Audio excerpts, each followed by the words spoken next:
Hello, in this video I'm gonna show you how to do a factory reset through the recovery mode on your AYANEO Pocket S2 Pro.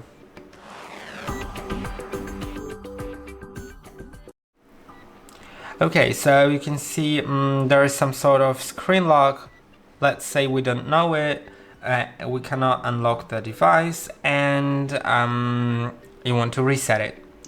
You can do it, but remember, if you have a Google account signed in on your device, then it will ask you about that during the setup after the reset. But I think it's better that way because you can reset your Google account password, or maybe you know your Google account password and you just don't know the pattern, right? So we can begin. And in order to begin, simply shut your device down by pressing and holding on the power button, click on power off and wait a little moment.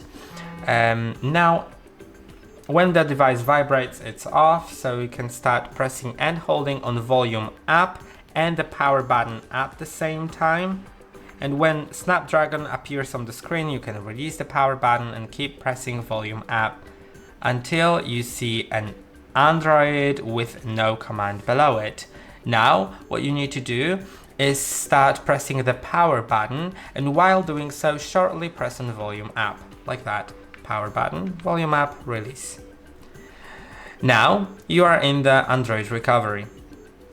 You can use the volume down or volume up to go through the menu, and if you want to reset, you need to select the Wipe Data Factory Reset option.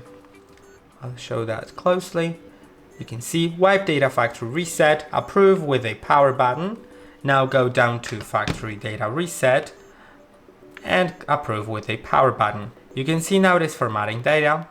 Now select Reboot System Now and approve with the power button. Let's wait a moment until it finishes. It may take a moment because it's after the restart after reset takes some time. I'm going to get back to you and show you everything. As you can see, the device is on. Let's click on start and let's try connecting to a network. We'll see if it has any problems, because maybe it doesn't actually have the FRP lock, which means you're locked with some form of your Google account, but I cannot guarantee that, so you're always doing it at your own risk. There's a chance that it may still have some lock. Although I think it actually will go through without any problem.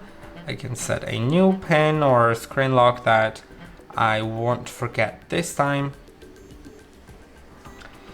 I'm gonna set up the fingerprint later.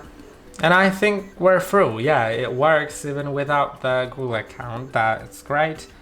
And I hope that this video was helpful. Don't forget to like and subscribe, and I'll see you in the next one.